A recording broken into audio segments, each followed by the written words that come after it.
Aldridge. I'm a Vice President at Lowers Forensics.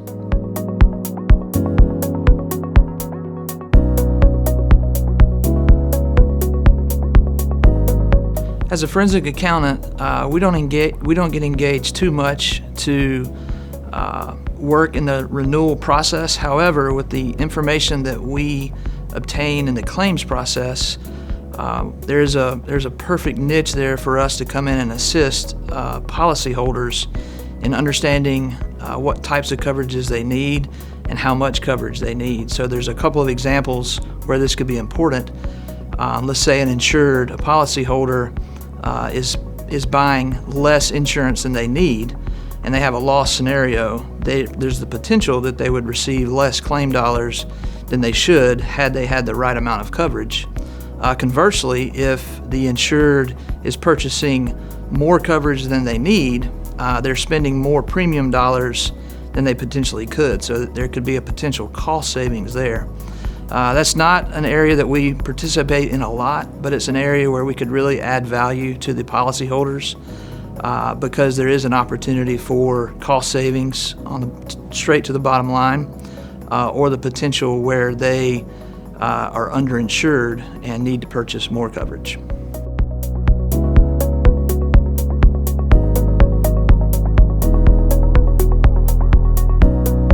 So the primary technique that we use is professional skepticism to identify fraud losses and theft claims. However, it doesn't take a forensic accountant to uncover those. Anyone who is investigative, has an investigative mindset, and who likes to ask questions and maybe understand anomalies, notice anomalies in the books and records, can ask those same questions. And I think just having an inquisitive mind, someone who can see trends and spot trends, you can hire a forensic accountant to dig into the details, but someone who is skeptical, who likes to ask questions and can notice trends, has the same ability to uncover fraud type scenarios.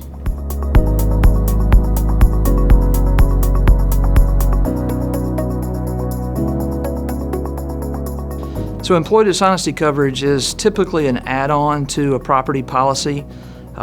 Sometimes brokers and agents will know to add that coverage in.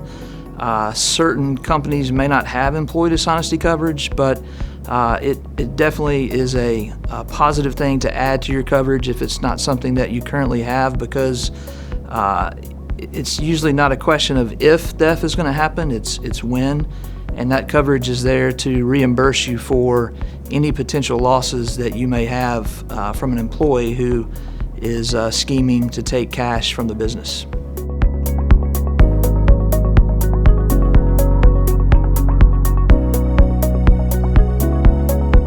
Yep, as a small business owner myself, you should really be entwined into that policy renewal process, because there's a huge amount of risk there if you just check the box and you do what you did last year. As a business owner, I would think you would want your business to grow, your revenues to grow, your employee counts to grow, and if our insurance isn't growing along with that, we run the risk of being underinsured should we be in a loss scenario.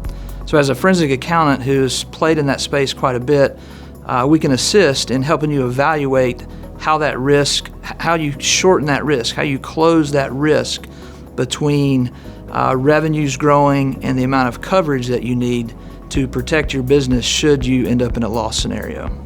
Thank you for watching. Please subscribe and click the notification bell to be the first to view GSCPA videos. Follow us on other social media for even more society news.